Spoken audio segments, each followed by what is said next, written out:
Salut! Bonjour.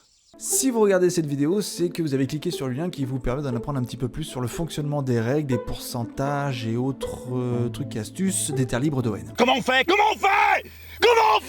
Ces pourcentages, compétences et attributs ont été inscrits sur une fiche perso que le joueur a pris le temps de créer, avec l'aide du MJ bien entendu, afin que tout soit cohérent dans l'univers des terres libres d'ON. Comme vous le savez sûrement déjà, un JDR est régi par des lancers dés. Nous travaillons avec 2 dés à 10 faces, qui va nous donner un score sur 100. L'un va être le chiffre des unités, et l'autre le chiffre des dizaines. Si nous prenons en exemple la fiche personnage de Orkmain, l'un de ces grands héros de cette aventure, vous remarquerez qu'en compétences physiques de base, il a un taux de réussite de 68%, ce qui lui permet de sauter un ravin, escalader un mur, enfin vraiment quelque chose de base. Donc, si Orkmain souhaite réaliser une action physique de base, je lui demandais de lancer un dé 100. S'il me fait un score compris entre 1 et 68, l'action est réussie. S'il me fait un score entre 69 et 100, l'action est échouée. J'ai rien compris.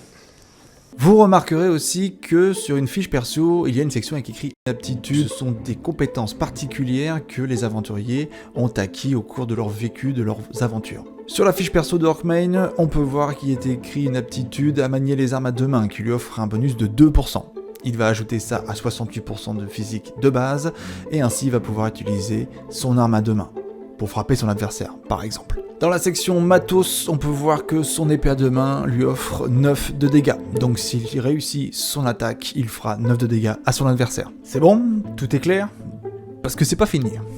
Il existe aussi une règle toute particulière qui consiste à faire des résultats critiques avec des lancers de dés. Si les joueurs font un résultat de dés compris entre 1 et 5, c'est considéré comme une réussite critique, c'est-à-dire que non seulement l'action est validée, mais en plus de ça, elle aura des effets bénéfiques, alors sur les joueurs, sur l'action telle quelle, voire sur le groupe entier. En revanche, si ils font un score compris entre 96 et 100, c'est considéré comme un échec critique, donc là, bien évidemment, l'action est annulée, mais en plus, il va y avoir des effets négatifs sur le joueur, voire sur le groupe ou sur l'action en cours.